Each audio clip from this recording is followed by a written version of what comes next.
Damon, thank you for coming back. How are you feeling? Feeling good, man. No injuries, so it's good.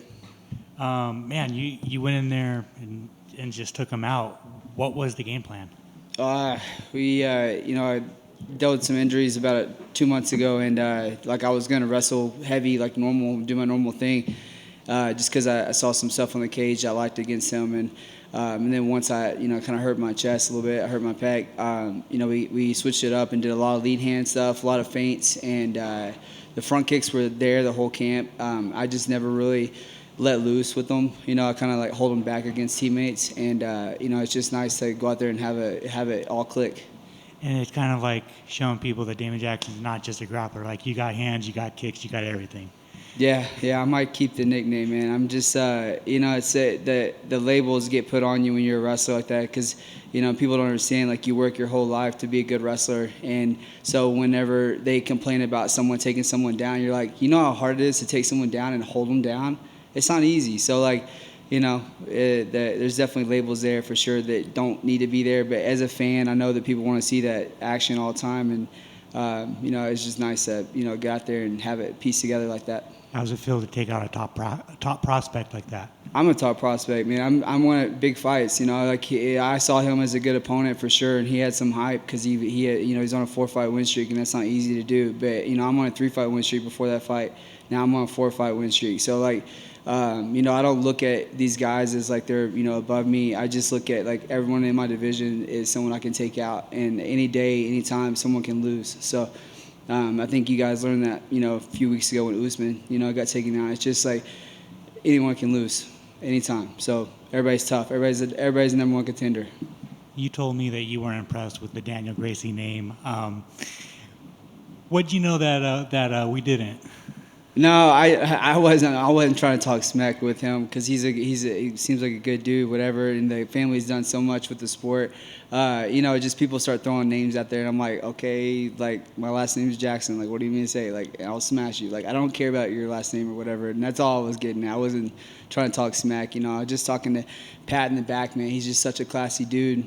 I know he has to surround himself with some classy guys too, because he's just a good dude all around. So definitely, I was prepared, and I was half-assed scared about every little thing that I had to make sure that it was on point because he's a game opponent for sure for anyone.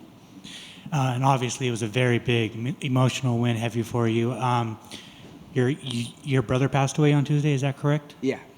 How can you kind of talk about it in the cage? But like, how was there ever a thought in your head to pull out? No, I think just like going back to like 2 months ago, whenever I kind of tore my pec some way. If I wanted to pull out, I would have pulled out then.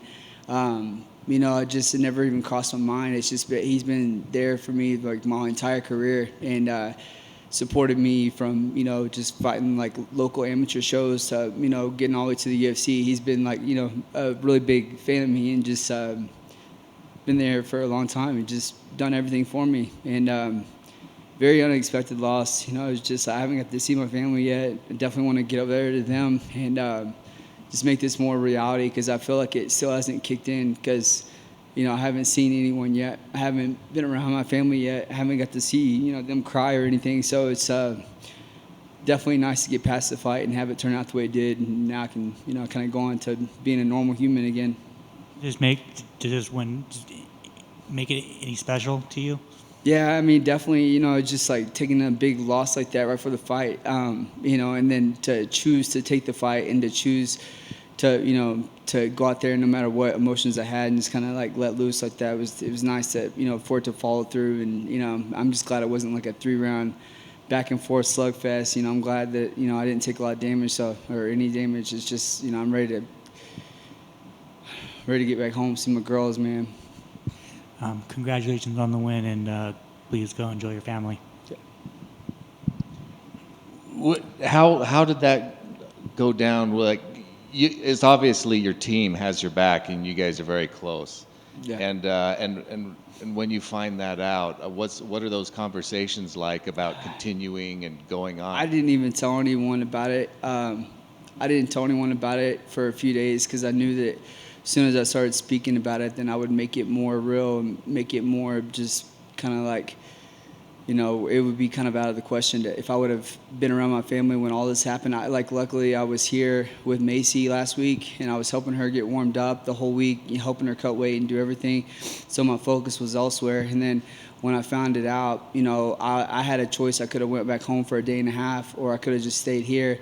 And, I wanted to stay here and continue working on my weight cut and making sure that was good. And then when I found all that out, I just said, I'm not gonna call my mom, I'm not gonna call my dad. I'm just gonna keep my distance away, so it makes it feel like it's not real, because it still doesn't feel real yet. I just try to keep my distance until the fight, until I handle business, and then I can go back to being around my family and stuff. And obviously, when you won, I don't know if you've seen the footage of your family just, being. My family's always been number one for me. They've supported me back when this was just me watching it on The Ultimate Fighter, watching, Forrest Griffin and Stephen Bonner slug it out. And my parents were freaking out when I said that I wanted to start fighting. My dad used to throw up before all my amateur fights, and some of my pro fights, he never got the hang of it. And, just the support that my brother showed me, just is whenever you're a young fighter, you gotta sell tickets, you gotta find sponsors, you gotta tell everybody on social media that you have a fight and do all the nonsense. And, he's, him and my sister, they've done so much for me with my career, and they've always been happy with everything I've done. And, it's just nice to somewhat pay tribute, with his nickname and stuff, just because it's something that meant a lot to him in high school, was his name for football. Thank you for the fight and everything. Hi, Damon, over here in front. I just want to know, did anybody, your coaches or family, try to talk you out of it? No, just people know when I set my mind to doing something, I'm gonna do it. I'm gonna go all out, and I just. People know how hard I train, so they don't question, if I'm ready for something or not, or if I can handle something emotionally. It's just there's no book to this. There's no written game plan to, get through, losing a brother, fight week like that. It's not easy for sure, but everybody supports me, and I think that that's the biggest reason why I have the confidence to come in here and fight tonight, was because I had so much support. And I know, like you said, you haven't seen your family yet, so you don't really know, what the emotions are going to be like, in a few hours even. Do you kind of see yourself taking a little bit of a break to be with family, or do you want to get back in there right away to kind of distract yourself? Definitely got to get back home and see everybody for a little bit. But, I think being in the gym is where I feel normal, and I think that any time spent outside the gym would be negative. So, I would love to get back in there. I would love to get one more fight in this year, and, just kind of get back on track as soon as I can. Definitely, yeah. Thank you. About the pec tear, is that something that's going to need surgery? I don't think so. I think that I've rehabbed it as much as I have, and I felt great tonight coming in. I had no second guesses for not taking the fight because of it. Initially, I did because there was some really bad bruising for about a month after. It was pretty bruised, and I was kind of worried at the time, and I wasn't able to wrestle the whole camp. So fighting Pat Sabatini with no wrestling is, that's a recipe for disaster. So it was nice to have the timing. When I saw the timing, me and my coach were just talking about it in the back, about how he level changes heavy on that lead foot and how he kind of opens his elbows a little bit. So having that, confidence to tag him from distance was, was key.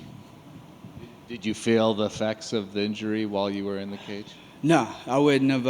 I would have. Yeah, I would. I didn't feel anything because I initially caught him with an uppercut or a hook or something afterwards, and my knuckle hurt a little bit, but it wasn't. I do real thin wraps. I don't do a lot of heavy wraps, so that's about it though. No injuries. Good. Thanks,